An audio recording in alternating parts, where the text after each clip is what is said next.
de estas contrataciones. Y no es el si reciben remuneración económica o no, es qué funciones van a llevar a cabo. Y esto se había levantado en administraciones previas cuando la contratación de Julia Kelleher, cuando la contratación de Héctor Pesquera y algunos otros funcionarios que estaban a la cabeza de instituciones públicas y que se requiere que se haga mediante nombramiento, casi tomando juramento a ese funcionario o funcionaria, porque va a llevar a cabo unas funciones y unas labores de supervisión. Y cuando uno es contratista, para poder cobrar, tiene que presentar una cosa que se llama una factura y a alguien se la tiene que autorizar y mandarla a desembolsar. Y aunque aquí no haya remuneración económica, en este caso tiene que haber un desglose de qué hizo ese ser humano para el contrato que se le está otorgando. Aunque no vaya a recibir remuneración, eso es lo que dicta las normas de la fiducia, de doña fiducia, que tanto a ustedes les gusta, que es la responsabilidad de administrar responsablemente, valga la redundancia. Y entonces, ¿a qué voy con esto? De alguna manera, estas personas no solamente van a ejercer o podrían ejercer funciones de supervisión sin tener un nombramiento y tomar un juramento, sino que van a tener acceso a información dentro del Departamento de Salud. Y usted dirá, pues, ok, ¿y qué pasa? Que trabajan muchos de ellos o algunos de ellos con unas clínicas privadas que pudieran tener conocimiento de futuras contrataciones que estarían próximas a ocurrir en el Departamento de Salud y que beneficiarían a las corporaciones para las cuales trabajan. Fíjense que estoy utilizando potencialmente, especulativamente, con lo que lleva un apostolado, porque hay cosas que no han pasado, pero podrían pasar. Y hasta que no pasen, no las podemos denunciar. Pero cuando se trata del servicio público y de que alguien pudiera tener una ventaja directa para beneficiarse así o a la compañía para la cual trabaja, las normas de contratación y de buena función pública nos dicta que hay que denunciarlo y levantar banderas para ahorrarnos hematomas emocionales después. ¿Cómo es que nadie vio que eso pasó? Pues mire, de esta manera, porque empieza por asuntos que pudieran parecer que no va a ocurrir y hay unas salvaguardas existentes en ley y no se cumplen y después vemos otro tipo de situación lamentable. Y entonces ya había un alegado préstamo a términos usureros, una firma ahí que parece que se dio, no se dio, que no se sabe. Tenemos la contratación de personas con fondos federales, si eso fue parte de una investigación federal o no, y si hubo una citación al gran jurado, y si esa investigación está vigente. Tenemos el asunto también de la desaparición de los 1.4 millones de dólares para la creación de una aseguradora. Toda esa controversia está sobre la nominación del doctor Víctor Ramos y la gobernadora, que ha insistido en defender esta nominación y que ya se torna insostenible cuando ocurre otra controversia adicional. Y vuelvo y hago la pregunta: ¿cuál es la necesidad de traer tantos nombramientos controversiales? No hay más nadie en el país que tenga la capacidad y la disposición para servir en un gobierno de una administración de 82 días. Yo no recuerdo en mis 22 años de paso por el gobierno entre las tres ramas que hubiese una administración de gobierno con tantos nombramientos controversiales uno detrás del otro y que el gobernador o la gobernadora cogiera golpes todos los días por insistir en estas nominaciones. No lo entiendo, y como medida de comunicación pública es detrimental, porque entonces cada vez que haces algo bueno, que entregas títulos de propiedad, que manejas la ley de adopción, que haces la cosa de las renovables, que tienes otra otorgación o nombramientos de otras personas que no son controversiales, se ve empañado con este tipo de preguntas por la prensa, que es más que razonable que las hagan. Porque, ¿verdad? Uno se cuestiona por qué autoinfligirse ese golpe de una administración que acaba de comenzar. y de que pudieran estar próximos sus 100 días, pues evidentemente. Pero entonces, ¿por qué la necesidad de seguir con este tipo de situación y traerse hacia sí la controversia pública de una dependencia de gobierno hacia la fortaleza? Entonces, ¿verdad? Queda ese tipo de asunto y evidentemente las delegaciones de minoría y la oposición política los va a utilizar como figura de crítica y de fiscalización. ¿Y por qué de fiscalización entre comillas en air quotes? Bueno, porque es lo que parecería ser un error aprovechado por la delegación, porque no es que la delegación del Partido Popular hizo nada particular en cuanto a esto. Sí se exigió la cosa de los salarios de algunos secretarios de agencia, y para eso voy ya mismo. Porque es la primera vez también en mi memoria que no se le da paso a una petición al cuerpo de una delegación de minoría, pero eso vamos ahorita en cuanto a esa situación, porque también la gobernadora, como saben, y lo dije ayer, ha salido a defender el salario de algunos de sus jefes de agencia y proveen una información a esos efectos. Mire, desafiliaciones, silencios y críticas al seno del movimiento Victoria Ciudadana. Y quizás les va a causar un poco de cuestionamiento esto que les voy a decir, pero es Carmen Yulín Cruz quien sale a decir que el movimiento Victoria Ciudadana ha perdido su lustre. Fueron las expresiones que utilizó la exalcaldesa de San Juan. Entonces, pero es que Carmen Yulín es popular. Carmen Yulín es la madrina política de ese movimiento que venía del PPT, que venía del MUS y que se convirtió luego en el movimiento Victoria Ciudadana, al punto de que prestó facilidades del municipio siendo alcaldesa para que se reunieran en las primeras asambleas. Así que ella es tan responsable como quizás Manuel Natal, Ana Irma Rivera Lacén y todos los demás que estaban dentro de esa colectividad, que esos polvos crearon estos lodos. Y ahora, ante unas desafiliaciones materiales que ha habido dentro de la colectividad por molestia con la alianza y de cómo esa alianza se fraguó con el PIB y el resultado que provocó en las elecciones, y han ocurrido 2 desafiliaciones en esta semana, materiales de personas muy vocales dentro de ese movimiento que en su momento alzaron su voz contra la soberbia del propio movimiento de no seguir las disposiciones de la ley electoral. Y eso hay que decirlo también.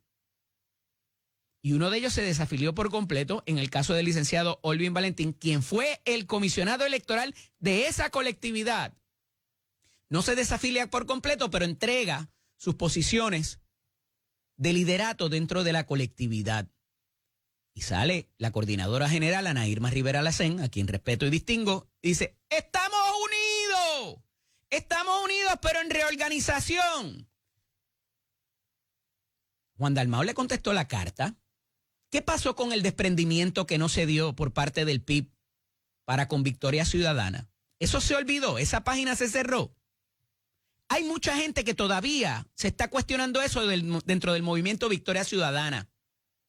¿Cómo ayudaron al PIB a tener el puesto que obtuvieron, a pesar de que no ganaron, y llegar segundo, que es histórico? Y Victoria Ciudadana se quedó sin nada. Sí, por su propia soberbia o la de sus líderes, que no quisieron seguir las disposiciones electorales, que era ley. Y si tenían y querían impugnarla, ahí estaban los mecanismos para hacerlo e ir al tribunal. A tiempo, no después de que ocurrieron los eventos. Pero, trascendido eso, vemos cómo de momento se tambalea esa opción. Y que de tener algún futuro, si es que lo tiene, es casi seguro que no va a ser aliado con el PIB nuevamente. Por lo que se ha vivido en estos meses luego de la elección, nada más, sin contar lo que pasó antes y la tomadura de pelo que le dio Manuel Natal al movimiento Victoria Ciudadana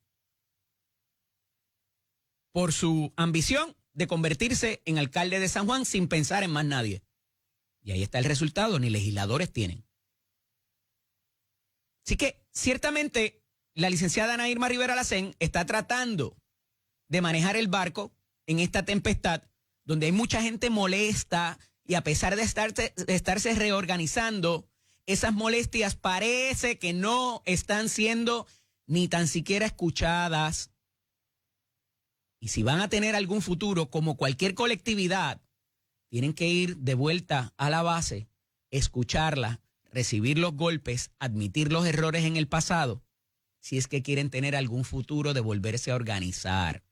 Y mientras eso no pase para cualquier colectividad, porque inclusive esto le aplica al Partido Nuevo Progresista que ganó la elección contundentemente, hay mucha gente molesta y no son solamente los perdisuistas, son inclusive gente que apoyó a Jennifer González, servidores públicos inclusive en la agencia, que no han tenido respuesta a los reclamos que elevaron y que les prometieron. Y está provocando inclusive que salgan documentos a la luz para avergonzar a la administración de Jennifer González. Todos los días. Y a su secretario. Al punto de que se traduce el reclamo por la oposición de los salarios. Y mire, si esto le parecía chocante hasta ahora, esta que le voy a dar es más complicada todavía y es preocupante y esto hay que manejarlo cuanto antes. De una información que parece ser un logro del Departamento de Educación, si usted revisa la noticia, se da cuenta de un dato que es preocupante. Se lleva a cabo un proceso de matrícula en línea y dice el licenciado Ramos Pared, amigo de muchos años, exalumno y ¿verdad?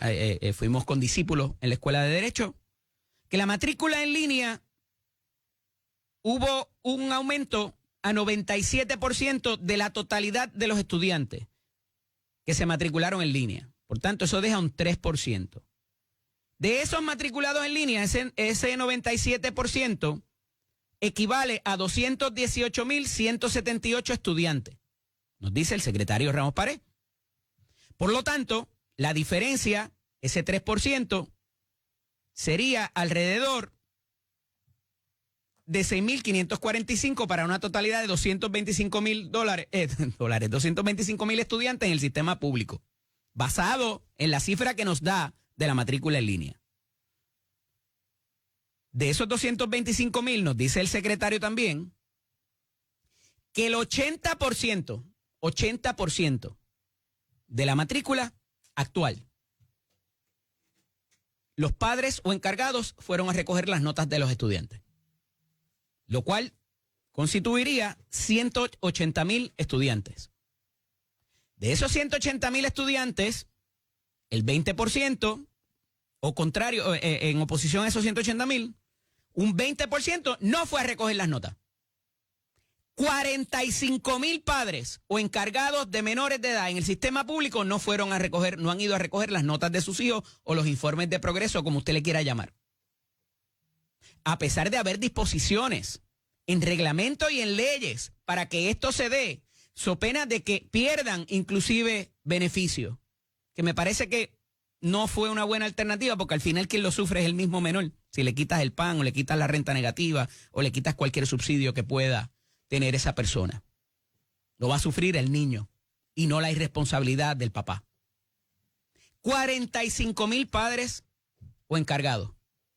Esa es la cifra que se desprende de ese anuncio, que pudiera ser positivo. Oye, y vamos hay que reconocer a esos 180.000 que sí lo hicieron. Pero todavía 45.000 padres es una cifra exorbitante y preocupante. Y después nos preguntamos por qué no respetan a la policía. Y después nos preguntamos por qué actúan como actúan. Y que no pueden ni tan siquiera esbozar una oración completa. Y olvídese de las reglas de gramática y muchas otras cosas. No es culpa de ellos. Es culpa de una supervisión adecuada. Y usted dice, es que eso es un problema de que esos padres no tienen las capacidades. Pues mire, llegó el momento de hacer algo. Porque si no, estamos creando a otra generación más que vendrá a supervisar a una generación con menos herramientas todavía. Y esa es la base de todo.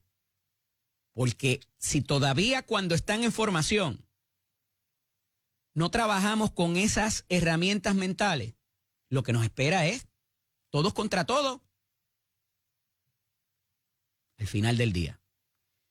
Estupideces de un inmaduro, dice Jennifer González, de las cartas que le envía Pablo José Hernández, comisionado residente de Puerto Rico, que a su vez en esas cartas la convida a una colaboración por unos esfuerzos particulares para unos programas particulares que quiere trabajar en la capital federal. Y la gobernadora no solamente se limita a eso, dice que ella no entiende por qué Pablo José le está enviando cartas cuando la directora de la oficina de la gobernación estuvo en su actividad de inauguración el pasado viernes de las facilidades de la oficina de comisionado residente en Cagua. Una cosa es participar de una actividad de inauguración donde es muy poco probable que haya habido espacio, gobernadora, para hablar de asuntos particulares de política pública, porque no era una reunión para otra cosa, era una inauguración. Eso no necesariamente implica que hubo un diálogo conducente a la participación. Que no hay animosidad y que hay cordialidad o que parece haberla habido hasta ahora, quizá. Pero aún habiendo esa cordialidad, no necesariamente implica que va a haber un trabajo en conjunto, que lo hemos visto desplegado en las últimas administraciones porque el comisionado residente o la comisionada residente era del mismo partido del gobernante. Y ahí estaba la oficina de Prafa también, que inclusive a pesar de haber sido del mismo partido, en una administración pasada no muy lejana, como en Star Wars, en una galaxia no muy distante, o muy distante quizás para algunos, quisiera que estuviera más distante, no había colaboración entre Prafa y la oficina de la comisionada residente. Había una tirante por unas figuras particulares que existían entre medio. Pero eso no tiene que ver con lo que hay ahora. Claro, es una herramienta política y quizás la gobernadora en eso no se equivoca. Pero cuando te hacen una exhortación a trabajar colaborativamente, es un poco difícil manejar ese asunto, y más cuando se le tilda de estupideces y de inmadurez de quien pudiera ser su principal opositor político en la próxima elección. Y Jennifer González es una persona políticamente astuta y que quizá no le debió haber hecho swing a este lanzamiento, porque aquel queda entonces como el que está tratando de presentar la rama de olivo y ella se la quita, le tumba la pajita. Y obviamente aquí no somos inocentes y hubo, ¿verdad? Quizás esto se preveyó por parte de Pablo José Hernández, que dentro de su juventud también es políticamente astuto, y sabía que iba a venir un tipo de reacción negativa para lo que parece ser un esfuerzo, una solicitud, una exhortación a colaborar. Y entonces, ante un gesto noble, parece venir un insulto. Parece, eso es lo que hay ahí. Usted lo percibe como usted quiera, pero esos son los hechos que ha habido entre unos y otros. La gobernadora, como les dije ayer, y me quedan pocos minutos, pero no quiero dejar pasar esta oportunidad para hablar de los salarios. Y la gobernadora, como les dije ayer, reclama que hubo 1.3 millones de dólares en ahorros del pago de jefes de agencia. Yo no sé si eso sea bueno, hacer ese reclamo, porque la Junta pudiera decir, pues no lo necesita, pues dámelos acá, vamos a aprovecharlo en otra cosa, vamos a dárselo a los municipios quizás, yo no sé. Pero eso es una. Dos, obviamente la lentitud en nominar gente, o lo que se percibe como una lentitud, o las que todavía no se han nombrado en todas las agencias, eso va, pues porque nadie puede reclamar ese salario. En algunas se quedaron figuras, hay otras que no, a la cabeza. Entonces, la gobernadora tiene que enfrentarse nuevamente a defender los salarios del matrimonio Domenech y Ferraioli, que se hace una solicitud a la Cámara de Representantes por el mecanismo de petición por parte de el portavoz de la minoría del PPD, Héctor Ferrer Santiago. Y se le descarta esa petición, lo cual no es usual, pero él estaba pidiendo específicamente los diferenciales para los cuales ellos obtenían más dinero. La gobernadora lo defiende, da el listado con desglose de 59 agencias y corporaciones públicas. Todavía queda el planteamiento, para bien o para mal, de Héctor Ferrer Santiago, si es meritorio o no, pero se sabe la equivalencia a cuánto ascienden todos esos salarios. Más nada de eso, y quedará al arbitrio los que se quedan, los que sobrepasan los $200,000. Regresamos en breve. Esto es Nación Z con el licenciado Eddie López. Les hablaba ahorita del asunto de los salarios, pero, pues, ¿verdad? Habrá que ver el desempeño de esos funcionarios. La gobernadora aduce de que, dos cosas, de que en la empresa privada estos funcionarios ganaban más y que el reclutamiento para ciertas posiciones es complicado y que hay que pagarlo bien. Y, ¿verdad? Me parece que tiene razón. Y es verdad en ambos casos. No obstante, somos un país en quiebra. Estamos reestructurando la quiebra a esos efectos y hay unas realidades económicas de otros servidores públicos que es muy difícil tú decir que alguien se gana $200,000 cuando otros se ganan 9, 8 y hasta $6 la hora en el servicio público, y que también no se puede descartar que tienen sus responsabilidades y son funciones que no mucha gente quiere ofrecer, como por ejemplo los trabajadores sociales. Muchos tienen maestría y doctorado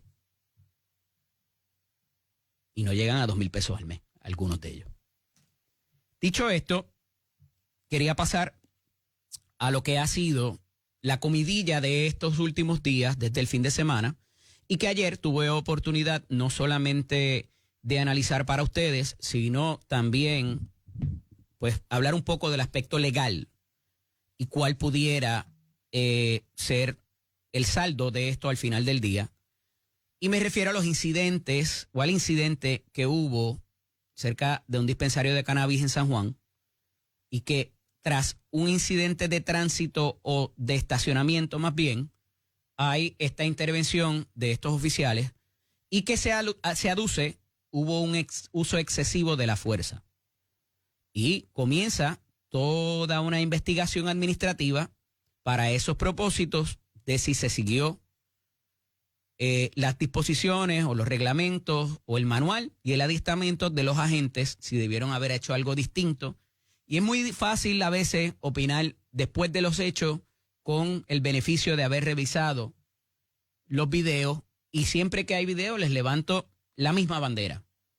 Antes de que se prendiera esa cámara, o lo que motivó de que se prendiera esa cámara para grabar, algo estaba pasando allí. Y eso, lamentablemente, no tenemos ese beneficio, que no sea quizás por el relato o testimonio de los que participaron.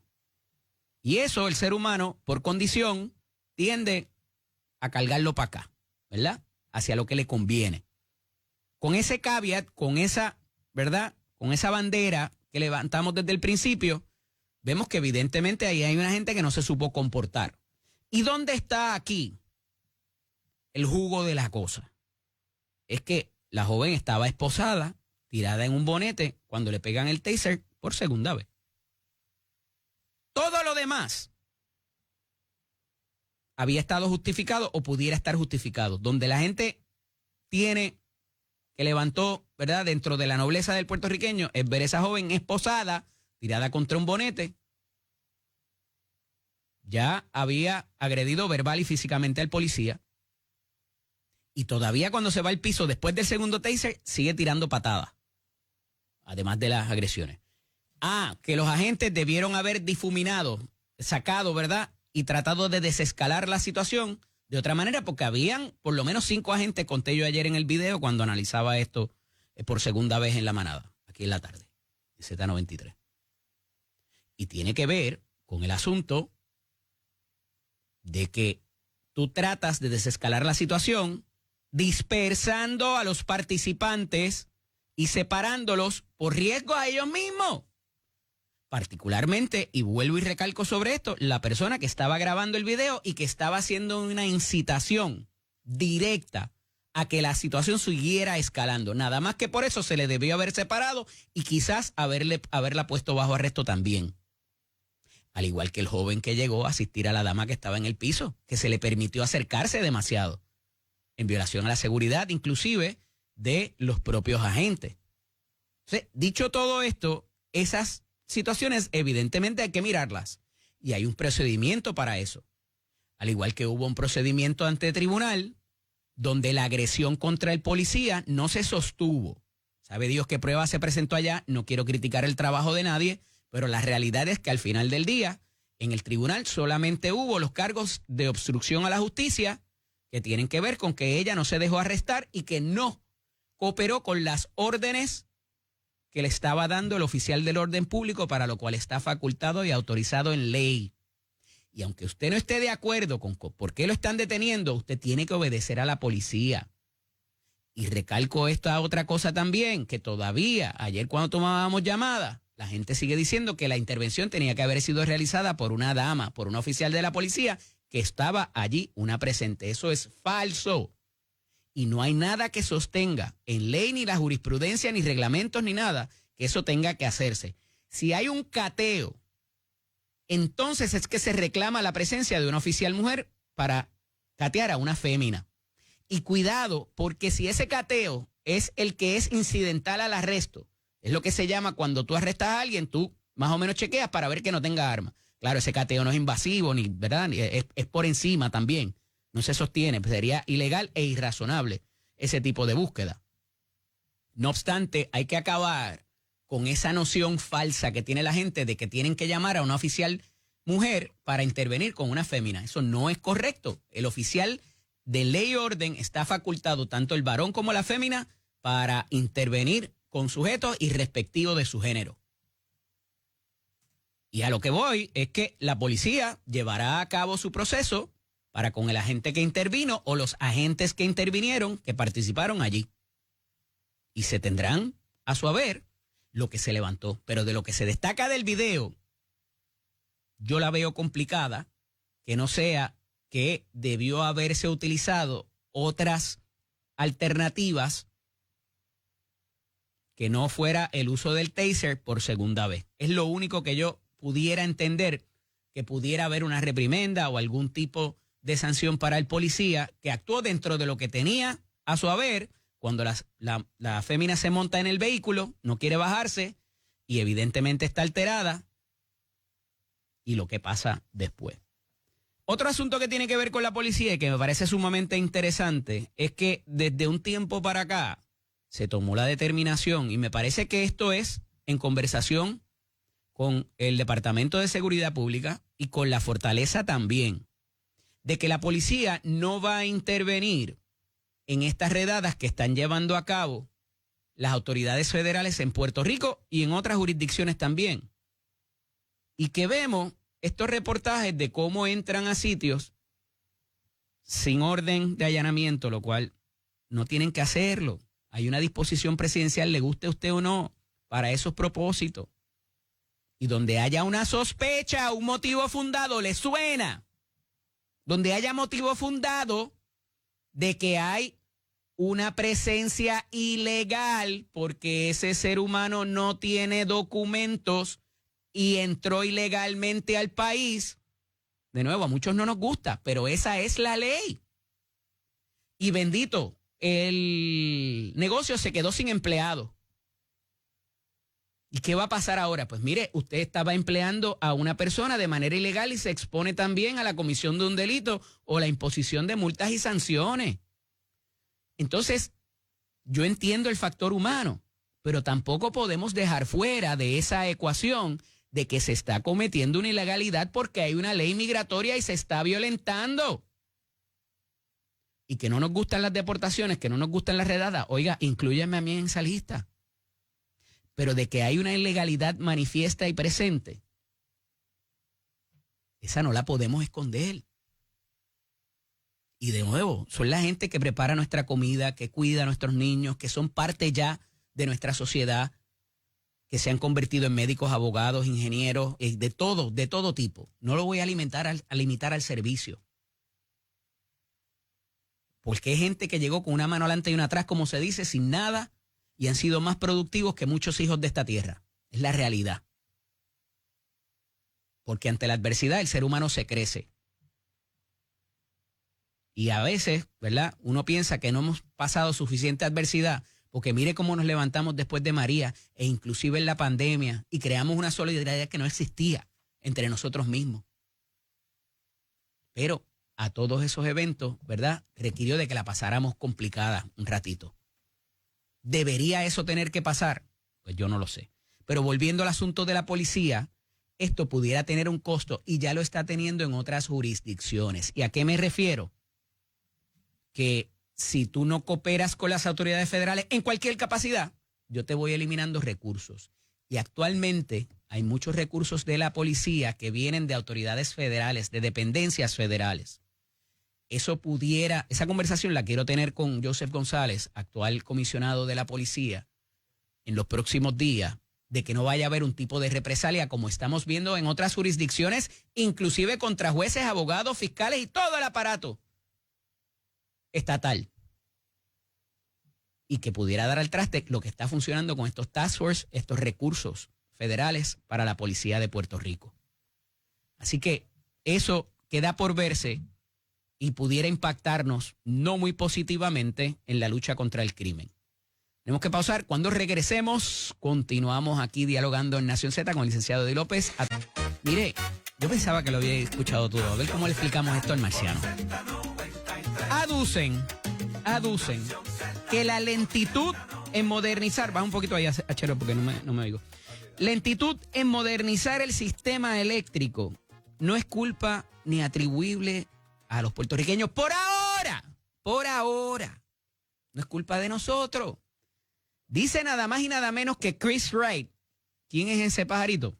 Es nada más y nada menos que el secretario de Energía Federal que sustituye a aquella señora Jennifer Granholm, ¿recuerdan? Que vino aquí muchas veces y vino de paseo y nada pasó al final, nada. Que por estar buscando políticas de energía renovable y alternativas renovables, que inclusive son mucho más caras, por eso no se modernizó la red de Puerto Rico, la red energética de Puerto Rico. Y que es completamente atribuible a la administración de Joseph Biden. Porque recordarán que hubo muchos esfuerzos. Entonces no fue culpa de Pedro Pierluisi, vamos a empezar por ahí, ni de que el Cortés arrastró los pies. Esto lo dice el secretario de Energía Federal y se lo dice a la gobernadora. Hay una foto de ellos dos ahí juntos, no sé si es de estos días o es vieja, pero eso es lo que dice el secretario de Energía Federal. Y eso es consecuente, evidentemente, con las políticas que anunció Donald Trump desde el día de su juramentación.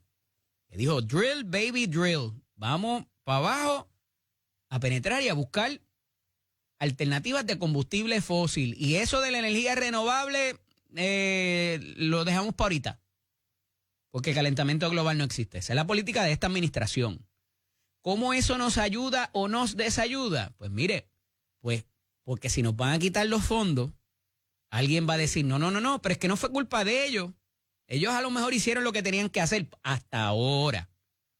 Esto fue culpa de este otro ser humano o de esta administración que no dejaron que eso pasara y que no se desembolsaran esos fondos para lo que tenían que desembolsarse, para que se hicieran de acuerdo a las políticas energéticas y para que tuvieran un sistema moderno y consistente y que hubiese generación de energía. Estamos hablando de generación. Todavía no vamos para la transmisión y distribución. Eso es otro mundo aparte. Que tienen guerras allá con el negociado y que se sube la factura y todo lo demás, pues eso se verá más adelante. Pero yo creo que por lo menos por ahora, esas expresiones del secretario nos ayudan. Porque parecería, de ser así y de que ellos entiendan eso, que los fondos que están ahí asignados hace un ratito y que no terminan de desembolsarse ni convertirse en nada más, pudieran estar seguros. y que no vamos a padecer de que nos los quiten. Así que por lo menos eso hasta ahí. Y qué pudiera pasar de ahora en adelante, si vamos a tener un aliado en esas políticas. O si por el contrario van a decir, no, pero es que consono con las políticas de Biden estaban estos otros que también la hicieron difícil. Y ahora, como eso pudiera ser más eficiente para otros propósitos, pues ahora vamos para allá. Está aquí conmigo, me quedan pocos minutos, pero llegó la representante Wanda del Valle. Buenos días, representante, bienvenida. Buenos días. Estaba la Valdoriotti horrible. Estaba complicada. Representante, el asunto para ir directo al tema de la violencia doméstica, se presentaron unos programas o unos proyectos recientemente y en el caso, ya usted había presentado algunos de ellos. ¿Qué pasó ahí? Ya, yo creo que tenemos la misma mentalidad la gobernadora y esta servidora. Okay. En el caso de el proyecto de las órdenes de protección. Correcto. Se había radicado, es para afinar la ley como está ahora mismo. Okay. Y también se había radicado se me fui. Los había tocado en esta semana, pero todo tiene que ver con lo de los albergues, es la otra alternativa. El de los albergues es un proyecto de crear que una alianza sacó público-privada. Ese sacó nuevo la gobernadora, que es una alianza público-privada con los albergues. Ese se va a afinar como está redactado. El otro es los talleres a los jueces. Claro. Que son muy necesarios. Nosotros habíamos radicado uno de una vez al año, pero ella lo radica con dos veces al año, que yo creo que es justo y necesario. Hemos visto las decisiones de los jueces una y otra vez que no están siendo acordes con lo que se espera. ¿Y tribunales ya no está haciendo eso? No. ¿A dónde? Porque los talleres, ellos cogen talleres para las nuevas leyes, para mejoramiento profesional, pero lo que se busca es sensibilizar a los jueces al trabajar con una víctima e inclusive... el proyecto habla de jueces y fiscales, me parece también. El mío trabaja con jueces y fiscales. O sea, yo tengo radicado uno para los jueces y uno para los fiscales, porque yo creo que el sistema de justicia, de hecho, tenemos uno también para la policía de Puerto Rico. Yo creo que tiene que trabajarse con todo el componente. Así que yo estoy muy acorde con lo que ella está radicando en los proyectos y lo vamos a trabajar en conjunto. Y ya solicité una reunión con ella para que, mira, se haga en efecto de verdad, porque vemos los casos también vimos el caso de doña Evelyn en el tribunal. Correcto. Que no encontraron causa con una señora que tenía la cara desfigurada, caramba. Hay situaciones en los tribunales que yo no puedo entender dónde está la sensibilidad. Nosotros tenemos que seguir trabajando con la situación de cómo se trabaja con las víctimas. Y eso implica a mis adultos mayores, además de eso, además de que es una mujer víctima de agresión por parte de un hombre, implica a mis viejitos y eso hasta ahí llegamos. A todo, porque es que yo tengo una comunidad que amo. Yo tengo unas comunidades que amo y son los niños, los adultos mayores y las mujeres. Y todos mis proyectos van dirigidos a eso. Yo creo que nuestros adultos mayores están muy solos. De eso podemos hablar otro día, todo lo que tú quieras, porque tenemos varios proyectos para trabajar con los adultos mayores. Con los niños estamos trabajando un proyecto para crear unos centros de visita supervisada que no existen, que los niños se ven en los tribunales, que en los tribunales no es un lugar ni un cuartel para que un niño tenga una visita supervisada. Y con las víctimas de violencia doméstica, no solo estamos trabajando con los jueces, estamos revisando el currículo de la Policía de Puerto Rico, cómo se trabaja en el proceso de atender un caso de violencia doméstica, porque yo creo en las unidades especializadas, pero vamos a ser realistas, todos tienen que estar adiestrados. Todos, porque un caso de violencia doméstica no se trabaja igual que como se trabaja quizá un robo. Claro. o una agresión de vecino, porque hay envueltos sentimientos entre ambas partes y tú tienes que tener esa sensibilidad en todos los aspectos y lo estamos viendo. El caso, ese proyecto mío de la sensibilidad de los jueces vino después del caso Andrea. El caso de Andrea, que todo el mundo lo escuchó, que vimos lo que pasó, pero eso no es Andrea nada más, eso pasa constantemente en los tribunales. ¿Y los feminicidios continúan en aumento? Lamentablemente, y las agresiones a nuestros adultos mayores han ido en aumento estrepitosamente como nunca. ¿Cuál es la resistencia mayor que pudieran tener esos proyectos, esas políticas? Los chavos. Los fondos. Los fondos, pero también venimos con unos proyectos porque yo creo que sí, y te voy a dar la exclusiva.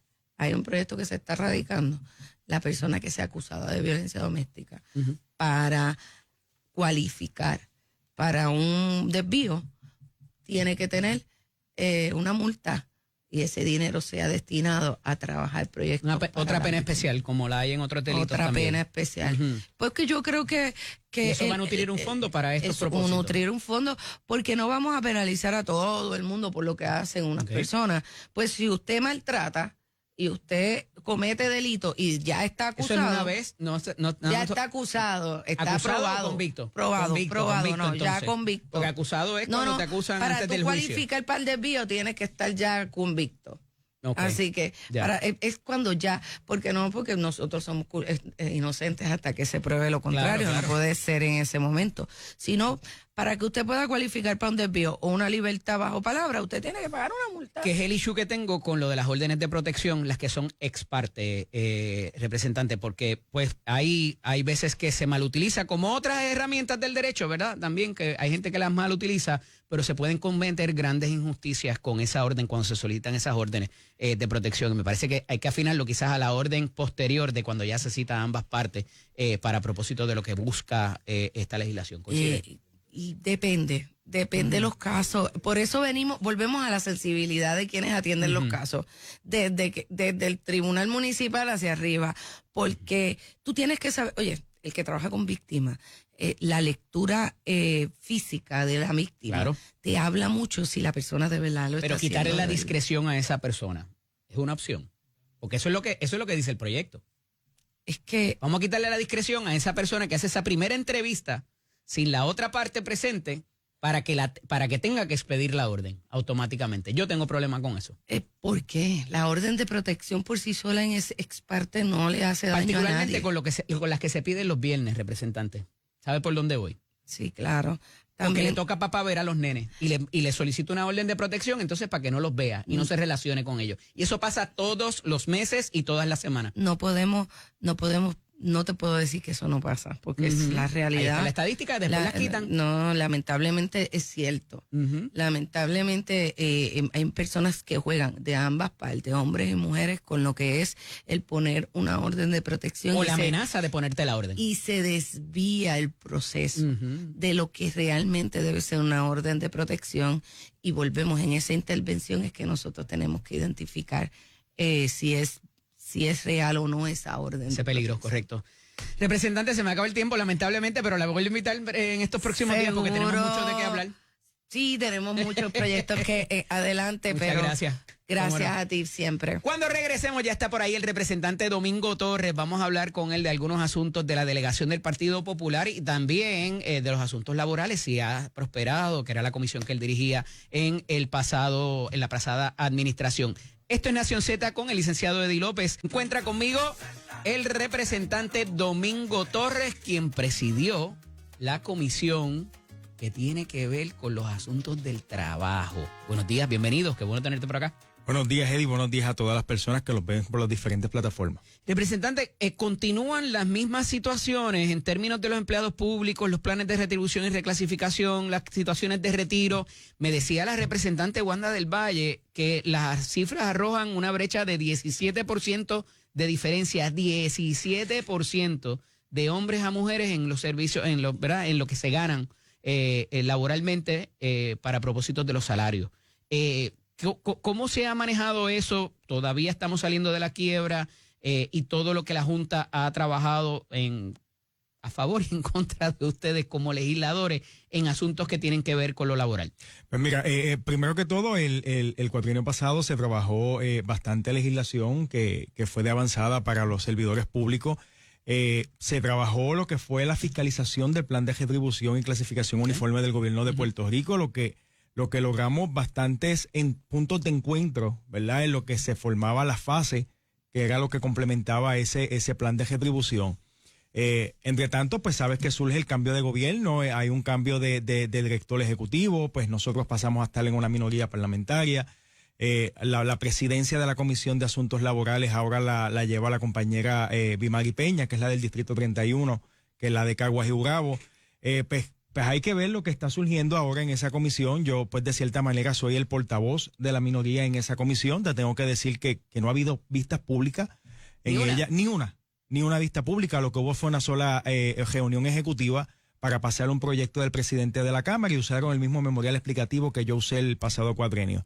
Así que le hicieron un copy-paste ahí de lo más bonito, por eso le voté a favor, sin duda alguna, pues eso fue un proyecto que yo trabajé. Pero no ha sucedido nada que sea en adelanto para la clase trabajadora del país. Y yo me sospecho, se lo adelanto a la ciudadanía desde aquí, que no va a suceder nada porque no van a poner en aprietos a la gobernadora. Una de las cosas que ha trascendido en esta semana es que a finales del cuatrenio pasado, de la administración pasada, se contrajo un tipo como promesa electoral, se contrajeron unas responsabilidades recurrentes con dinero no recurrente y que se utilizó inclusive dinero federal que rasparon el caldero de la pandemia, de lo que quedaba de pandemia, para pagar por aumentos y por reclasificaciones y otro tipo de situación de remuneraciones que ahora no necesariamente en este próximo presupuesto hay cómo pagarla. Departamento de Educación. Ese es el mejor ejemplo. El mejor ejemplo. El niño símbolo. Ese es el niño símbolo. Ese es el niño símbolo. Estamos hablando de más de 267 millones de dólares que hay que conseguir para pagar el aumento que se le dio a los maestros.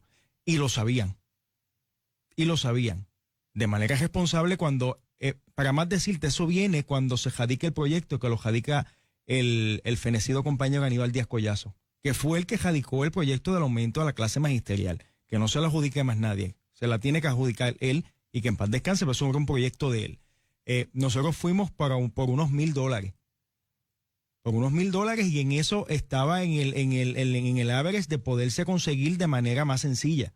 Pero al caerle las manos del gobierno, pues ellos aumentaron a otros más a $1,250, $1,500. Pues hay que conseguir 267 millones de pesos para poder cuadrar la caja y poder continuar con esos aumentos que se le hicieron a la clase magisterial, que es bien merecido. Pero había que tener una responsabilidad. Eso se sabía que iba a pasar, inclusive si hubiese prevalecido Pedro Pierluisi tanto en la primaria como en la elección general. Totalmente. Pero que venga atrás que arree. ¿Fue la actitud en ese momento? ¿O veremos cómo lo manejamos más adelante? La Junta de Supervisión Fiscal que resuelva. Ya. Y la Junta aprobó que se hiciera eso sabiendo de que se estaba utilizando dinero federal. Lo que pasa es que como ese dinero fue aprobado por el secretario de Educación Federal, que era el que estaba con el gobierno de Biden, pues tenían quizás la expectativa que pudiera ganar Kamala Harris y pudieran mantener quizás esa comunicación con un gobierno demócrata, no como este que voló en canto el Departamento de Educación. Ya. Y aquí no hay un plan B, un plan C, si verdaderamente nos quitan 2.400 millones de pesos en el presupuesto federal del Departamento de Educación.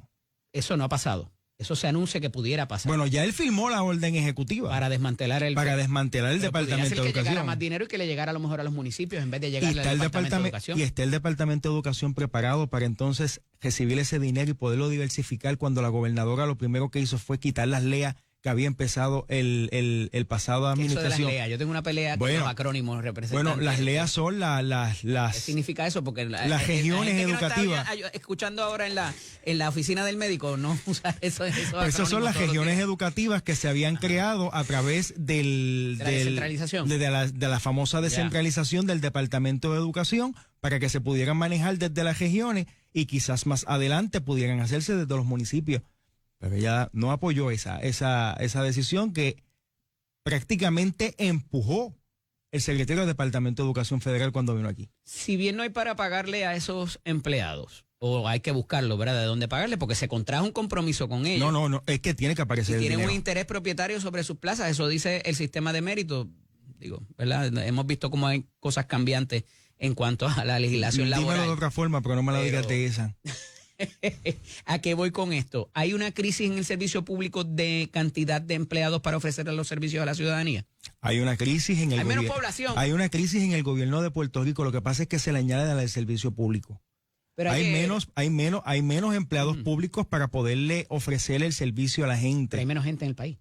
hay menos gente en el país, claro está. ¿Eso no se ha balanceado? Bueno, no se ha balanceado, pero tampoco tú has hecho quizás una ingeniería en cómo tú vas a ofrecer los servicios a la gente, porque muchos de ellos quieres automatizarlo, pero tú tienes una gran cantidad de la población de adultos mayores que no saben trabajar con las cosas automatizadas. Y por eso nos vamos a quedar ahí, no vamos a usar las computadoras porque hay alguien que le gusta todavía en papel. Bueno, no necesariamente. Esa es la reingeniería a la cual usted se refiere, ¿o no? No necesariamente, pero también tú puedes crear algún tipo de alianzas con los municipios por si acaso tú tienes alguna situación con un adulto mayor, quizás no necesites una mega oficina, pero sí tengas una persona destinada para que entonces pueda ayudar a la gente. Porque fíjate que tú estás tratando de hacer una ingeniería en el gobierno central. Le estás quitando los chavos a los municipios y también le estás enviando para allá las situaciones a los municipios. Mire qué es lo que pasa. Se hablaba de un cierre de oficinas de Luma y hasta un legislador del PNP trepó el grito en el cielo. Hay menos gente, quizás no está yendo, y Luma tuvo que proveer la data de cuánta gente estaba visitando esas oficinas, ¿verdad? Entonces son conversaciones incómodas, como dice el mismo ex secretario de Hacienda, Ramos Pared. Entonces, hablar de esas reingenierías o esas reestructuraciones nos parece a veces complicado dependiendo de quién la promueva. Porque cuando se habla de cierre de unas figuras que no son muy queridas, pues es malo. Pero ayer estaba hablando José en Santiago de cerrar oficinas de gobierno para darle dinero a los municipios. Y ahí nadie gritó y nadie dijo que era malo. Bueno, lo que pasa es que José en Santiago te está hablando de cejar oficinas de gobierno, pero llevarle las competencias al municipio, pero con los fondos. Ah, claro, pero tú te vas a llevarle quizás los empleados. Lo que pasa es que mantener quizás las estructuras de unas oficinas con todo lo que conlleva es un poco complicado. Claro. Y los municipios siempre han estado abiertos de poder colaborar. Esa conversación por la tecnología, lo que pasa es que hay gente que se muda de un municipio a otro. Lo que pasa es que aquí trabajamos así a lo abrupto. Hoy te digo que mañana te voy a cejar la oficina y resuélvete como y que pueda. No hay un plan. No, cuando hablamos de ingeniería, pues tenemos que hacer el plan y poner la línea de tiempo. Esto va a ser en esta fecha, esto va a ser en esta fecha, esto va a ser en esta fecha. Pero esto no funciona aquí así. Esto es que mañana te aviso que te voy a cejar todo. El sistema de reclasificación y retribución no fue para todo el mundo. Era un tipo de programa piloto concentrado en ciertas agencias y se hizo para algunas corporaciones públicas. ¿Cuán corto se quedó? ¿Cuánta gente hay en el servicio público ahora mismo que no fue objeto de esa, si tiene esa data? Pues mira, no tengo esa data, pero te tengo que decir que el plan se llegó a implementar en bastantes agencias de gobierno, en bastantes. ¿Qué pasa? Que el plan cuando se anuncia, que yo creo que esto fue una de las cosas, o sea, nosotros hablamos de Pierluisi, un buen ser humano, ¿verdad? Tuve la oportunidad de conocerlo, pero se dejó, de la manera que comunicaba quizás no era la correcta, lo mató Luma, lo mató el plan de clasificación, así que tú no puedes mencionar que va a venir un plan de clasificación y retribución y tú vas a decir que viene a hacerle justicia salarial a todo el mundo. Sí. Cuando no es la realidad, porque cuando tú vas a hacer ese plan de clasificación y retribución, tú lo que estás es poniendo a todo el mundo en la escala mínima. Entonces, tú tienes personas que en su puesto de trabajo pasaba la escala mínima, la mediana y la máxima, eso no cogía nada más. ¿Por qué? Porque quizás... Era su realidad. Bueno, era su realidad, porque quizás ya tenía unos aumentos de sueldo, tenía unos pasos, quizás había ocupado alguna posición regional, alguna posición en un secretariado, y te dan un 10%, un 15%, el diferencial para hacer... Pues todo eso surgía, había gente que no recibió nada. Hubo gente que recibió 88 centavos, tú sabes, y pues ese fue el gran problema que hubo ahí. Claro, hay otros que los están llevando a la etapa media y con todo eso tampoco van a recibirlo. Así que tú te vas a encontrar siempre esta situación con el plan de clasificación y retribución que era necesario. Si lo tuviera que llevar a porcientos de todos los empleados públicos de todas las agencias, corporaciones públicas, más o menos un % a ojo por ciento, ¿cuánto falta por cumplimentar? Pero si todavía no hemos empezado la fase 2. Okay. No hemos empezado la fase 2. Lo cual tú tienes corporaciones. ¿Más agencias? Más justicia a los empleados. Okay. Más justicia a los empleados. Y tú tienes corporaciones públicas que todavía la Junta de Supervisión Fiscal esté evaluando el plan de clasificación. Ya. O sea, cada vez que se forma un repelpero afuera de algunos empleados públicos, entonces es que la Junta ahí avanza y avanzan a leer el plan de clasificación. ¿Y en el retiro? ¿Qué se adelantó si algo?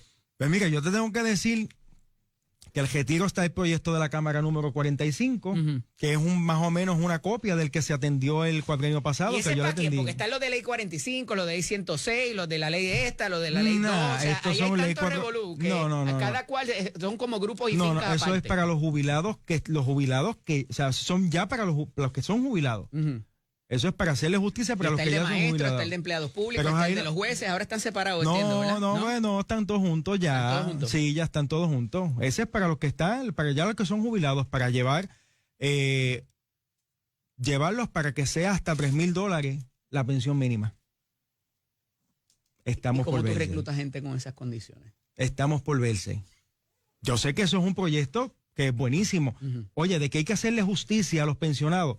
Tú tienes que hacerle justicia a los pensionados, ellos van para el proceso de la indigencia. Tú tienes pensiones de $300 cuando el bill de la luz te llega de 150. Cuando ahora mismo los alimentos, ir al supermercado, tú coges un bolso de pan, no hablemos de los huevos que están a 10 pesos, y tú coges, óyeme, eso ya no da. De que están a proceso de la indigencia, y si ellos llegan a la indigencia, ¿quién va a coger la carga de ellos? El gobierno. Tiene que resolverle. Pues tenemos que resolver la situación de las pensiones también. Por bono de Navidad y de verano que te den como pensionado, vas a tener ya no los tienen, medicina, ya no los tienen, no, eso no existe, eso no existe.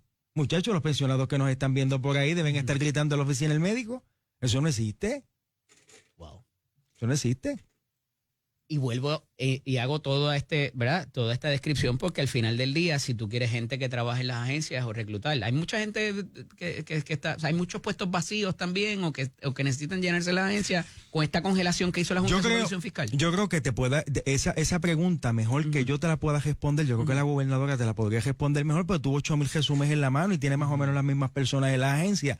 Así que yo no creo que haya muchas personas que quieran entrar al gobierno. El servidor público al que yo le hablo diariamente, representante, el que está en la ventanilla, el que está en ese escritorio, no tienen el interés. Ni tan siquiera el supervisor, vamos. No hay personas para trabajar en el servicio público. Y no es para menos y no tienen entusiasmo. No lo hay porque tú no tienes unos salarios competitivos para poderlos traer. Y vas de camino a la indigencia. Ese ser humano que nos está escuchando ahora mismo, que va para la ventanilla ahorita a trabajar. Tienes que hacer una justicia en esos salarios. ¿En serio? Sí, bueno. ¿No hay de otra? No, es que no hay de otra. Y te hablo de indigencia más el jubilado, esas pensiones de $300 y $400 mensuales.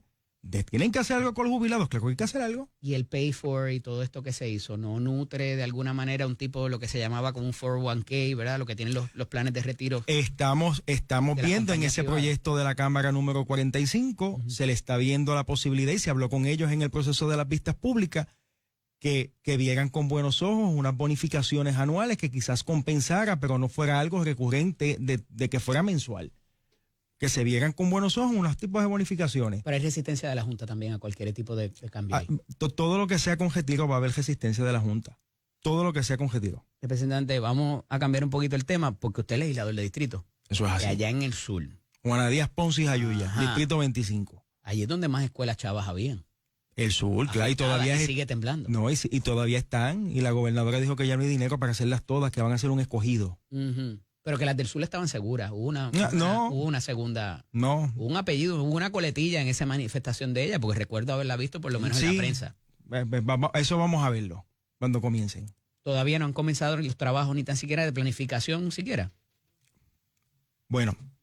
Es que esto... Porque yo pensaría que eso en colaboración con los alcaldes. De la claro. Y hemos tenido sin número de reuniones, pero como todo esto está en un famoso cambio de gobierno, pues yo te tengo que decir que yo he tratado de tener varias comunicaciones, entonces las tengo que tener directamente con el secretario, que fue una excelente nominación y qué bueno que lo confirmaron. Pues él siempre es una persona que te responde siempre, es muy accesible. De los pocos. Tengo que decirte que extraño bastante el gobierno de Pierluisi. ¿Cómo? Espérate. Bueno, pues claro, pero si tú no logras el gobierno de Pierluisi, tú no logras comunicación con los secretarios. Tú no lo logras, hermano. No hay directores regionales todavía. ¿Y los de Pierluisi sí le contestaban? Tengo que decirte que sí. A este servidor tengo que decirle que sí. Las cosas como son. Tengo que decirte que sí. Usted en semanas pasadas, cuando salió todo el bochinche aquel del barrilito y de la investigación que se está llevando a cabo y demás, digo bochinche porque lo que motivó la situación no necesariamente va a terminar siendo como es. No puedo dar más detalles, no obstante, lo que se hace con ese fondo... Que dicho sea de paso, eso es parte del presupuesto. Están ahí adjudicándolo al bajilito, eso era parte del presupuesto. Pero pues, no lo dije. Pero lo estoy diciendo yo. 1.2 millones en el presupuesto que vio la Junta. Proseguimos acá. ¿Firmado por quién? Por el gobernador, Cámara y Senado. ¿Y quién más? Están las iniciales de la Junta ahí también, pero te lo dejo de asignación. Sí. Mire, dado eso, usted ha defendido lo que es el Fondo de Mejoras Municipales y la utilización más allá de las mejores permanentes. Claro que sí. Te he dicho, esto no hay que quitarlo porque esto va a nutrir una necesidad imperante e importante. Claro que sí. Que usted ha utilizado ese fondo y para qué, en qué instancias y con quién, qué se llena, ¿verdad? ¿Qué necesidades ha nutrido de su ciudadanía, de sus constituyentes? Mira, vamos a empezar porque aquí se le ha dado el donativo a Gogo Foundation en Ponce. Ese hospital es para tratar los niños que tengan cáncer pediátrico. Ahí nosotros pudimos darle una asignación de fondos donde se hizo la subestación de luz porque ellos funcionaban con plantas eléctricas. Para poder rehabilitar unas salas de emergencia que ellos tenían allí sin el sistema de aire acondicionado para poder recibir los servicios ahí, no le iban a dar las licencias hasta tanto no completaran eso. Yo soy de los que aporto al deporte de manera sustancial. ¿Por qué? Porque de esta manera es que tú tienes los jóvenes y los niños ocupados en otra cosa. No en el teléfono, no en la calle. Y tienes de vez a los familiares y les da en disciplina y les da también ese y tienen los familiares allí en la grada.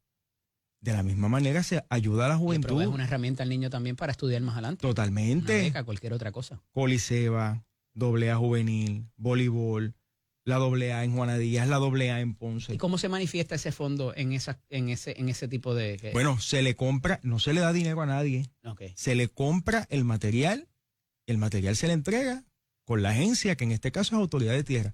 Se hace una actividad y cada equipo, que Juana Díaz tiene 42 equipos en una liga, Ponce tiene 22 en otra liga, obviamente se tienen que hacer por separado, participan allí todos los equipos, van y recogen sus materiales, sus equipos deportivos. ¿Y si eso le correspondería al gobierno en otra instancia? Quizás a papá, a mamá. O al gobierno, a lo último, de otra manera. Oye, pregúntale a mis 3 alcaldes si ellos están de acuerdo que se elimine el fondo. Pregúntele. Jamoncito, Marlis y Georgie González en Jayuya. Los 3 son populares. Son populares, excelentes alcaldes, más de 22 años. Entre todos. Y esto es para largo. Pero a la misma vez te digo, ellos te dicen, mira, es que ese dinero si tú lo quitas al legislador que nos ayuda a nosotros, sí, porque de la misma manera se asfaltan, se le asigna dinero para asfalto en comunidades, se le asigna dinero para rehabilitación de vivienda. Si nosotros no colaboramos con eso, ¿dónde van a ir? Van a ir al municipio. Van a ir al municipio. Así que ellos saben que si el dinero se lo quitas a la legislatura, pues se lo vas a llevar al hoyo negro del Fondo General y jamás eso le va a llegar a los municipios. Jamás le va a llegar a las personas. ¿Cómo ve la refundación del Partido Popular Democrático? Excelentemente bien. Sí. ¿Cómo se refunda lo que ya está fundado? ¿Cómo se refunda lo que ya está fundado? Claro, pero tienes que trabajarlo desde abajo. Y se está trabajando desde abajo. ¿Cómo se refunda lo que ya está fundado? Hay que romper estructura, hay que votar gente. Bueno, tú sabes que eso es una palabra que se utiliza de poder refundar. Tú tienes que trabajar con los objetivos, tú tienes que trabajar con las mismas organizaciones que tú tienes dentro del Partido Popular. Hay que romper para crear. Siempre. ¿Eso implica votar gente del partido o sacarlos de la estructura? Jamás. Tú tienes que traer gente del partido. Tú vas a diversificar esas estructuras que tú tienes y tú vas a crear unos comités con esas mismas personas que ya tú tienes. Pero para tú poder tomar decisiones concretas y para poder ser ágil en la toma de decisiones, pues tienes que reducir unas cosas. Y eso no quita nada, eso no cambia nada. Hay un entusiasmo con la figura de Pablo José Hernández que no lo había con la figura de Jesús Manuel Ortiz. Hay un entusiasmo en el Partido Popular. Que no lo había con Jesús Manuel Ortiz. Hay un entusiasmo en el Partido Popular. Hay un entusiasmo y se pudo ver en la asamblea que hubo en Humacao, en la inauguración de la oficina de distrito del comisionado residente que fue en Cagua, hubo bastante participación. Habían PNP por allí, déjame decirte. ¿Sí? Sí, habían PNP por allí. Y gente que escribía columnas también que estaba en contra de Jesús Manuel y ahora regresarán. Esto es como todo. Esto es como todo. Para unos está bien, le caes bien, a unos no le caes bien, para unos le simpatizas, a unos no, esto es parte de... El Partido Popular llegó tercero. en la elección. Vamos a llegar primero. ¿En cuándo? En el 2028 Ajá. vamos a llegar primero. Porque es Pablo José. Porque estamos trabajando, Sí. estamos fiscalizando y se está haciendo el trabajo. ¿Qué se está haciendo diferente que no se hizo para el 2024 o para el 2020? Fiscalización. Tres administraciones en línea del Partido Te tengo que Progresista. decir en las que yo era parte de la Asamblea Legislativa y estaba dentro de la estructura del Partido Popular. El Partido Popular no La gana hace tanto fiscalización. tiempo que a muchas se le olvida quién fue el secretario de Estado. La del fiscalización. partido, el último secretario de Estado del Partido Popular. ¿Usted se acuerda ahora mismo? ¿Quién fue el último secretario de Estado? Este no es fácil. 2016, estamos en 2025. Pero es que Casi tuvo 10 dos. años, la última vez que hubo un popular en el gobierno. Bueno, pero tuvo varios. Empezó David Bernier. Ajá. Pero estamos trabajando, se está trabajando para eso. Y ahí está el entusiasmo y está el deseo y la voluntad de la gente. En ese distrito de Ponce como tal, está usted, está Mariali, Cheito no salió. El de los representantes Tito está Fulquet y yo. Ujú. Y en el Senado está Mariali. Por eso, porque se colgó Ramoncito y se colgó Ramoncito, también, Cheito, Jorge Alfredo. Y Jorge Alfredo también se Sí. fue. Y en el caso de Lidia Méndez, que se retiró y el que aspiró por Lidia Méndez, pues no prevaleció. Sí, porque esa ¿cuánto afectó? Y por ahí era que iba la reestructuración electoral que hubo, particularmente de ese distrito. Pues mira, yo te tengo que decir de que tuvo su... ¿A usted no le afectó? A mí no me afectó porque yo no tuve cambios. Ujú. O sea, yo no tuve cambios. Yo fui de los pocos distritos que no hubo cambios. Hablamos en pasado. Pero en el caso de Jorge Alfredo, sí. Ujú. pues le quitan la mitad de adjuntas, que era donde él era residente, Ya. le quitan adjuntas y le añaden ciales. Y a pesar de que ganó el... PNP, o sea, Ciales se destacó bueno, por ser PNP, pero ¿verdad? Ciales fue de los rescatados del Partido Popular. Sí. Está Jesús Gesto. Ya. Pero entonces no prevaleció ahí el representante. Entonces, al quitarle la mitad de adjuntas, que es de donde él es de ahí natural, pues se ve afectado. En el caso de Cheito, pues le quitaste una parte de Ponce, del Tuque, que es un baluarte del Partido Popular, y de la misma manera, pues le añades adjuntas, que es algo nuevo para él. Y Yauco, pues ni hablemos. ¿Cuánto daño le hizo la pelea de Tatito con José Luis Dalmau a las delegaciones y que fueran reducidas en este cuatrenio a diferencia del anterior? Pues mira, yo te tengo que decir que yo no puedo llamarle peleas. Yo le tengo que llamar diferencias. Eso es un parlamento. Pues tú vas a tener tu forma de trabajar, yo voy a tener mi forma de trabajar. Unos podemos ser más ágil, unos podemos ser más aguantados. Pues nos encontrábamos con que no era una mayoría, que era una pluralidad y que siempre teníamos que estar negociando. Representante, agradecido que estuviera con nosotros en la mañana de hoy. Espero que vuelva pronto. Claro que sí. ¿Cómo no? Estamos siempre a tu orden. ¿Cómo no? Cuando regresemos, hablamos un ratito más aquí con el general ayudante de la Guardia Nacional. Esto es Nación Z con el licenciado López a través de un viejo amigo, no un amigo viejo. Está aquí el general y ayudante general, debo decir, de la Guardia Nacional, el buen amigo Miguel Méndez. Buenos días, bienvenido. Saludos, Eddie, encantado de verte. Y sí, hace un tiempo que nos conocemos y siempre un placer verte. Mira, hay un programa que ustedes trabajan y quiero entrar de lleno en eso porque hacen un trabajo increíble y esto es un rescate de jóvenes, por decirlo de cierta manera, que es el Youth Challenge, y han tenido, ¿verdad? Eso ha seguido repuntando y han tenido unos logros inmensos. Háblanos un poquito de eso para aquellos que no lo conocen todavía. Pues mira, Eddie, la Guardia Nacional es la auspiciadora de la Puerto Rico Youth Challenge Academy. Esto es una academia de modo acelerado residencial en el Fuerte Allen y este año cumplimos 26 años de servicio, sobre 8.500 graduados y precisamente 8.500 graduados. Y es importante señalar que muchos de ellos han sido desertores escolares o en peligro de deserción. Así que hemos rescatado a esos jóvenes entre las edades de 16 a 18 años, que tal vez la corriente regular no fue lo que ellos esperaban y verdaderamente pues nosotros hemos sido una opción de darle las herramientas para que continúen su progreso profesional. Y precisamente este viernes 28 tenemos la graduación de 216 cadetes que se gradúan. Ellos representan 63 municipios de Puerto Rico y vamos a estar en el Coliseo de Juana Díaz, donde el alcalde siempre nos apoya y verdaderamente pues celebramos el éxito una vez más de un ciclo de 22 semanas que estos jóvenes viven con nosotros 24/7 y toman nuevos rumbos encaminados a estudiar y a trabajar. Para aquellos padres, encargados, abuelos que nos están escuchando en la mañana de hoy, ¿qué ocurre allí? Esto no es la milicia, esto no es que te mandan para el Army, esto no es que, ¿verdad?, te maltratan o cualquier otra cosa. ¿Qué pasa en esos campamentos particularmente? ¿Se quedan a dormir allí? ¿Cómo funciona? Sí, en el Army tampoco maltratamos, por si acaso. En el Army somos una fuerza y queremos tener jóvenes pero hay una disciplina más. Hay una disciplina. ¿Verdad? Bueno, la disciplina es importante. Claro. Esto es una academia cuasi militar. Ya. El propósito no es obtener militares. El Marchas propósito... con rifle, te enseñan a disparar. No hay armas. No hay armas, pero hay que marchar, hay que correr, hay que levantarse temprano. Ya. Hay una disciplina. Hay 2 semanas de adaptación, hay 20 semanas donde completan su grado 10, 11 y 12. Así que hay un programa académico, hay un programa vocacional, hay un programa de servicios comunitarios, hay un programa espiritual, de liderato, hemos estado en el Capitolio siendo legisladores juveniles por un día. Así que tenemos una gran variedad de actividades y yo les puedo garantizar que en 22 semanas esos jóvenes son transformados. Esa autoestima aumenta, esa capacidad de liderato, de reencontrarse. Muchos han sido víctimas de bullying y vuelven a tener esa autoestima alta. Así que es un programa sumamente exitoso y somos el programa número 1 de la nación. Hay varios programas a través de la nación, pero nosotros damos el programa Challenge, que es un currículo per se.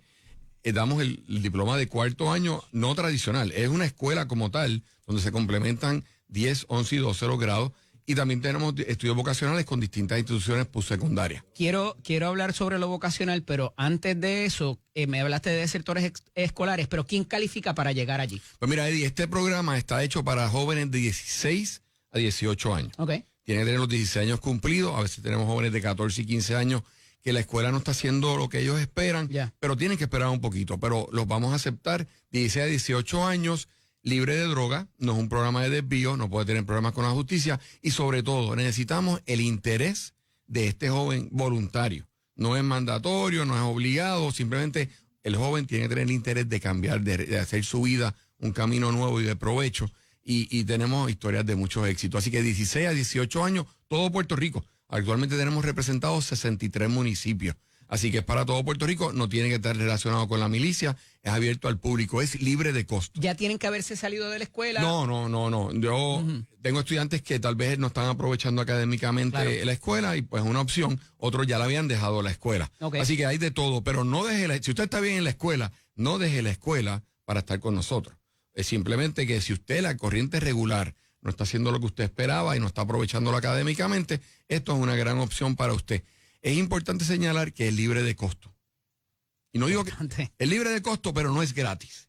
Ok. Y no es lo mismo. Libre de costo, gratis es lo que tú obtienes a cambio de nada. De nada. Ningún esfuerzo. Ya. Yo necesito aquí el esfuerzo de cada cadete participante y necesito el compromiso de cada padre encargado de estos jóvenes, de apoyar al joven y al programa a que seamos exitosos. Es un trabajo en equipo, así que no es gratis. Es libre de costo, parte de fondos de los Estados Unidos, parte de fondos de Puerto Rico, y hemos sido exitosos por los pasados 26 años y vamos por más. Recibimos dinero para 200 cadetes en cada ciclo, así que atendemos no menos de 400 cadetes, usualmente estamos entre 440 y 450 cadetes al año, en 2 ciclos de 22 semanas. Miguel, mucha gente se puede preguntar qué hace la Guardia Nacional metida en este tipo de... Es que la Guardia Nacional, somos servidores de Puerto Rico, somos servidores de los Estados Unidos y hacemos mucho más de lo que la gente puede percibir y de lo que la gente puede pensar. Y yo estoy seguro que cuando hay momentos de necesidad, la gente mira hacia la Guardia Nacional.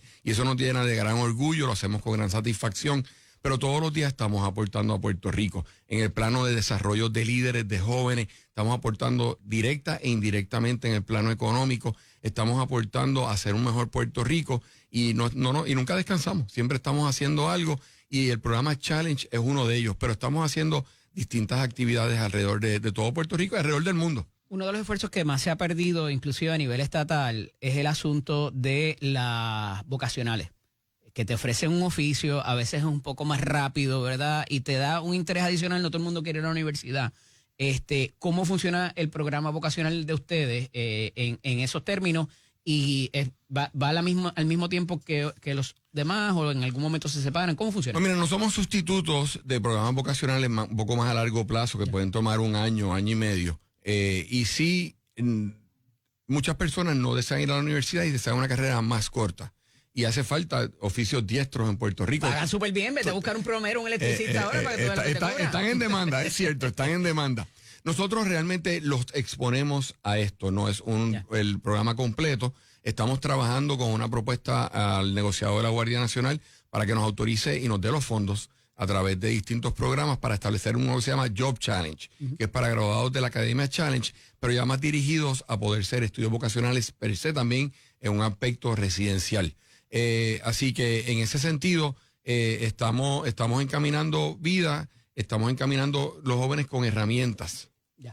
Tengo que pausar, pero cuando regrese quiero preguntarte acerca de los demás programas que está haciendo la Guardia Nacional, la labor que están haciendo. Usualmente los vemos cuando los huracanes y en las emergencias, y también ante estos conflictos bélicos fuera de los Estados Unidos, también cuán cerca pudieran estar quizás a ser llamados a ese rol y los cambios que hay también a nivel administrativo en la nación. Esto es Nación Z con el licenciado Eddie López. Atrás acompaña el ayudante general de la Guardia Nacional, el buen amigo Miguel Méndez. Aquí rememorando de cómo nos conocimos en un tiempo pasado, hace unos añitos, con asuntos que tienen que ver con energía. Miguel, te preguntaba acerca del rol de la Guardia Nacional en estos tiempos, ¿verdad? Donde hay una administración con unas inserciones particulares. Siempre se ha traído el asunto de que la Guardia Nacional participe como parte del esfuerzo contra el crimen en Puerto Rico. Están activos cuando vienen los fenómenos atmosféricos. ¿Qué más está haciendo la Guardia Nacional actualmente en Puerto Rico en estos tiempos?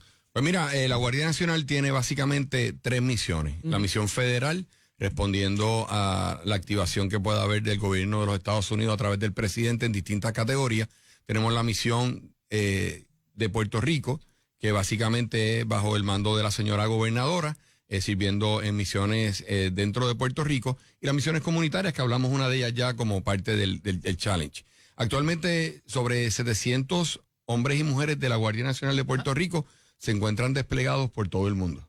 En Centroamérica, en África, en el Medio Oriente, en Europa, en los Estados Unidos, sirviendo las misiones federales. ¿La designación del Brigadier General es parte de la Guardia o no, o es a través del ejército de Garfer?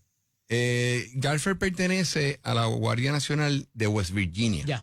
Él está afiliado a West Virginia, ahora mismo está en una misión federal en Europa, cumpliendo una misión en Europa. De la OTAN, ¿verdad? Él es el jefe de Estado Mayor del comando de la OTAN allá. Yeah. Y también se desempeña en ambos roles, como tú bien sabes. Así que esa designación es estatal también. Y es importante señalar algo, Eddie. La Guardia Nacional, mi rango de general de división es el rango de general de división en Puerto Rico, como lo es en el servicio activo. Yo tuve la oportunidad hace unos años atrás, de ser el comandante general adjunto del Ejército Sur en Texas. Y era un general, igual que eran los generales en todos los demás categorías. Que por ser la Guardia Nacional y no propiamente el Ejército, no deja de los rangos ser reconocidos dentro del Ejército Activo. Somos un componente del Ejército. El Ejército se compone de 3 componentes. El Ejército Activo, regular, la Guardia Nacional y la Reserva. Todos somos iguales, mismos adiestramientos, mismas escuelas, mismos requisitos. Nuestros rangos son los mismos. Y a veces dicen, es que Guardia Nacional. No. Yo soy del Ejército, de la rama de la Guardia Nacional. Así que tenemos las mismas pagas, los mismos requisitos, los mismos beneficios. Lo que pasa es que lo hacemos de una manera reservista a tiempo parcial. Pero las plazas en la Guardia Nacional son estatales, ¿no? Las plazas en la Guardia Nacional, en su gran mayoría, yo tengo 1,200 empleados federales en distintas categorías, 300 empleados estatales. Así que la Guardia Nacional a tiempo completo, si sumamos, pues tenemos alrededor de 1,500 empleados a tiempo completo. Importante señalar que somos el componente militar más grande de Puerto Rico. Nos componemos de la rama terrestre con sobre 6,200 soldados y 1,150 aviadores en la rama de la Guardia Nacional Aérea. Así que, y si sumamos el Comando Estatal, que es una fuerza voluntaria creada bajo una ley en Puerto Rico, pues somos sobre 8,000 hombres y mujeres sirviendo como las fuerzas militares de Puerto Rico, al mando todos los días de la señora gobernadora. A esos efectos, siempre se ha atribuido de que mucha de la fuerza policíaca, a la vez de la Guardia Nacional, cada vez que se trata se habla de activar la Guardia Nacional para cualquier cosa, para acompañar a la policía, se habla de que, pues mira, sería un redoble de esfuerzo porque muchos de los policías, eso continúa siendo así. Mira, pues es importante señalar, y no voy solamente me voy a enfocar en la policía, me voy a enfocar en todos los primeros respondedores. Ya. Lo lindo de la Guardia Nacional es que estamos dentro de la comunidad, somos ciudadanos, soldados que balanceamos nuestras dos vidas. Entonces, en ese sentido, tenemos bomberos, policías, oficiales correccionales, oficiales de policías municipales, tenemos hasta el que guía el camión de diésel o de gasolina o de gas propano en una emergencia, primer respondedor. Así que estamos en toda la comunidad. Personal médico, tenemos enfermeros, tenemos médicos, tenemos paramédicos. Así que sí es importante ese balance. Nos ha sucedido en el pasado. No queremos desvestir un santo para vestir otro, queremos darle la prioridad a los que son primeros respondedores de que hagan su trabajo. En términos del reclutamiento, quizás ahora que ¿verdad? Hay la activación de estos conflictos y ¿verdad? Yo creo que desde la guerra de Tormenta del Desierto pues de momento hubo como que un auge en la milicia y desde que ha venido estos conflictos fuera de, ¿verdad? Allá en el Oriente Medio ha creado quizás un deceso percibido, no sé si es el correcto. No, es real, hubo unos años que hubo unos retos grandes en el reclutamiento a nivel de toda la nación, pero eso se ha superado. Este año nosotros por 2 años consecutivos hemos cumplido nuestras metas de reclutamiento, tanto en la parte terrestre como en la parte aérea. Estamos sobre un 98% de completion en el reclutamiento y en lo que tenemos asignado en personal. Así que estamos bien fuertes, son números que no se habían visto desde hace muchos años. ¿Hasta qué edad ustedes reclutan? Yo recluto hasta los jóvenes de 40 años. 40 años. De 40 años, de 18 a 40 años. Tenemos un programa especial para ya los que están en tercer año de high school puedan ir en verano de tercer año al básico y cuando completen su 4º año ir al avanzado de adiestramiento. Así que tenemos distintas combinaciones, tenemos excelentes bonos de enlistamiento, tenemos distintas oportunidades. Este es el mejor part-time si usted lo quiere ver así.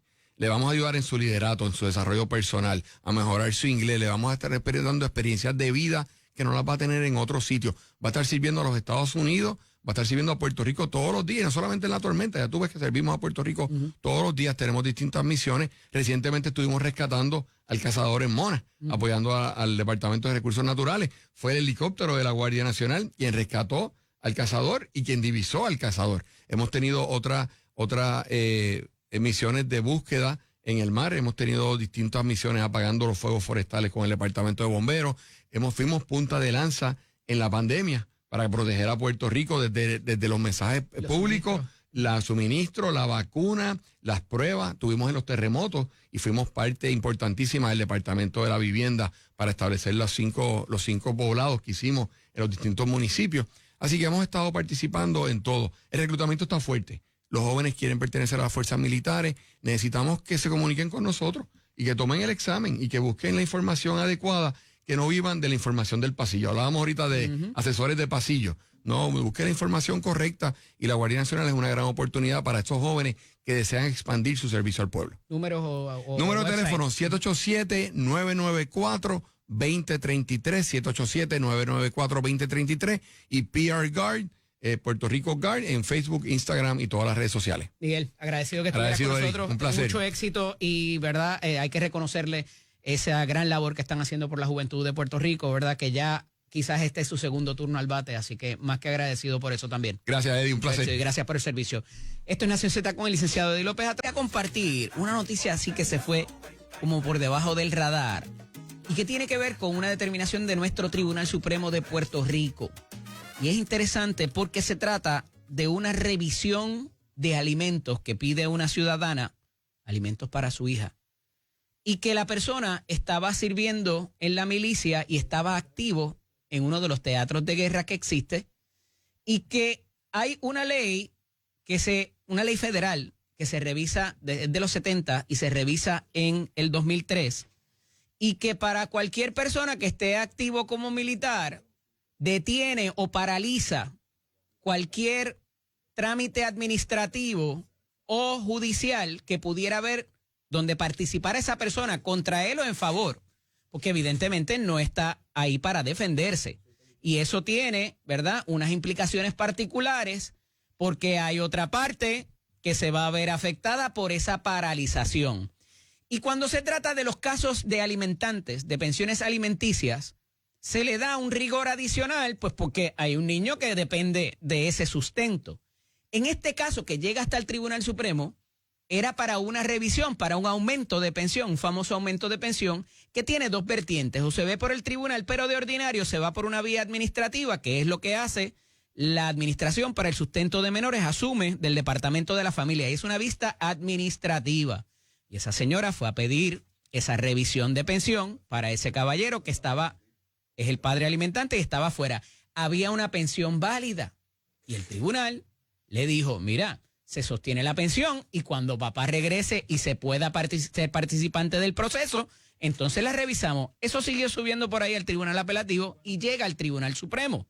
¿Y qué pasa? Aquí hay una ley federal que determina esa paralización y lo vindica particularmente el Tribunal Supremo de Puerto Rico de que esa ley federal que cubre a las personas participantes de la milicia activamente se tienen que paralizar los procesos. ¿Por qué esto llegó tan lejos? Yo no sé, porque evidentemente se requiere de una participación, sea para lo que sea. No obstante, me parece que queda más que claro y hubo que decir, nuevamente, la ley federal va por encima de cualquier otro procedimiento, tiene precedente y a esos efectos, esa es la que hay. Este ha sido nuestro programa por hoy, agradecidos de su sintonía.